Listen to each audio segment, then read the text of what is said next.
अगर ईश्वर में विश्वास ही मुक्ति नहीं दे सकता तो धम्म क्या दे सकता है? यही सवाल लेकर डॉक्टर अंबेडकर पहुंचे बुद्ध की राह पर। नमस्कार।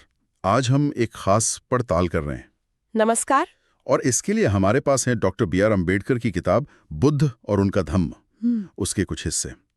तो आज मकसद सिर्फ बुद्ध की कहानी सुनना नहीं है ना? नहीं, बिल्कुल नहीं। बल्कि इन अंशों के जरिए हमें समझना है कि बौद्ध धम्म पर अम्बेडकर का अपना एक विशिष्ट नजरिया क्या था। हाँ। वो इसे एक तार्किक और, जैसा स्रोत बताते हैं, एक वैज्ञानिक व्याख्या की तरह देखते हैं, जिसे आज के समाज के लिए भी प्रासंगिक बनाया गया है।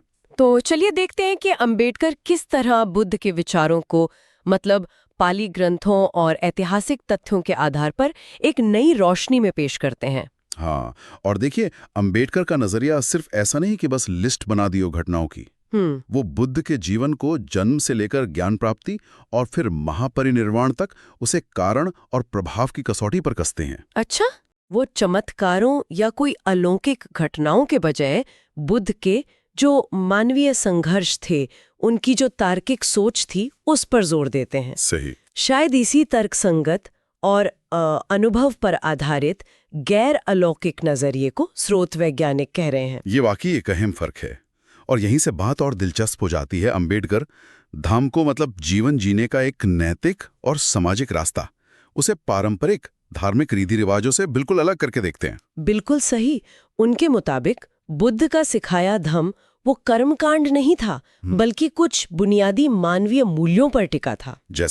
जैसे अंबेडकर रेखांकित करते हैं कि बुद्ध के धम्म का केंद्र बिंदु करुणा थी, यानी सभी प्राणियों के लिए सहानुभूति, समता यानी बराबरी का सिद्धांत, ठीक है, और नैतिकता यानी सही आचरण। सही। और ये नैतिकता किसी ईश्वर या शास्त्र के आदेश पर नहीं थी आधारित, बल्कि मानवीय विवेक और समाज के कल्याण की भावना पर थी। अच्छा। अंबेडकर के लिए ये कर्मकांडों से ऊपर उठकर इंसानी रिश्तों और सामाजिक न्याय पर आधारित जीवन जीने का एक तरीका था। और इसी कड़ी में अंबेडकर एक और बहुत महत्वपूर्ण बात सामने लाते हैं कि बुद्ध का रास्ता ईश्वर या आत्मा जैसी जो अवधारणाएं हैं, उन पर केंद्रित नहीं था। हाँ, ये उस समय की जो मान्यताएं थी उनसे काफी अलग था। बिल्कुल। अंबेडकर के विश्लेषण में बुद्ध का जोर इस बात पर था कि मनुष्य अपने दुखों का कारण समझे और फिर उनसे मुक्ति पाए, व्यवहारिक रूप से। हाँ बिल्कुल। इसका आधार था आत्मनिर्भरता, नैतिक आचरण और मानसिक अनुशासन, न कि किसी देवता की पूजा या प्रार्थना। प्रेरणा का स्रोत कोई बाहरी शक्ति नहीं, बल्कि खुद मनुष्य की क्षमता और उसका विवेक था। मतलब दुख की पहचान और उसके निवारण के लिए व्यवहारिक उपाय, वही धम्म का सार था। स्रोत ये भी साफ करते हैं कि अंबेडकर बुद्ध के धम्म को सिर्फ एक व्यक्तिगत मुक्ति का मार्ग नहीं मानते थे, नहीं, बल्कि वो उसे उस समय की जो सामाजिक व्यवस्था थी, उसके लिए एक चुनौती के रूप में भी देखते थे। हाँ, ये बहुत जरूरी बात है। अंबेडकर के अनुसार बुद्ध का धम्म उस समय के गहरे सामाजिक अन्याय, खासकर जो ब्राह्मणवादी व्यवस्था में जातिवाद और छुआछूत थी, उसके खिलाफ एक सीधी और क्रांतिकारी प्रतिक्रिया थी। अच्छा। समता और करुणा के सिद्धांतों ने जन्म पर आधारित ऊंच नीच को नकारा।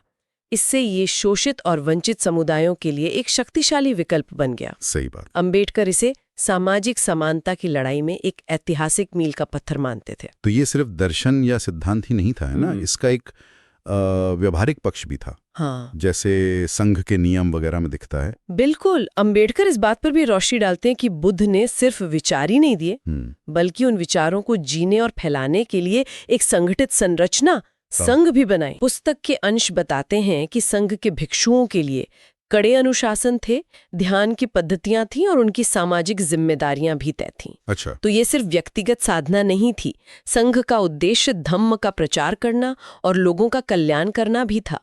अंबेडकर संघ के अंदर जो लोकतांत्रिक कार्य प्रणाली थी, उसके महत्व को भी उजागर करते हैं। तो इन सब बातों का निचोड़ क्या है? इन अंशों से निकलने वाला मुख्य सार क्या लगता है? ऐसा लगता है कि अंबेडकर बुद्ध के धम्म को एक कालातीत, तर्कसंगत, नैतिक और सामाजिक ढांचे के रूप में पेश कर रहे हैं, सही। जो किसी अलौकिक शक्ति या आत्मा की बजाय नैतिकता, समानता, विवेक और दुख से मुक्ति के मानवीय प्रयासों पर केंद्रित है। बिल्कुल सही कहा। और ये हमें एक अहम सवाल पर सोचने के लिए भी प्रेरित करता है। क्या? देखिए, स्रोत ये साफ करते हैं कि अंबेडकर की धम्म की व्याख्या उस समय की सामाजिक संरचनाओं और उनकी अपनी जो चिंताएं थीं, उनकी प्रतिक्रिया थी। हाँ, ये तो है। प्रासंगिकता वो कैसे बदल जाती है? दिलचस्प सवाल है। क्या हर पीढ़ी बुद्ध को या किसी भी विचारक को अपने संदर्भ में फिर से खोजती है?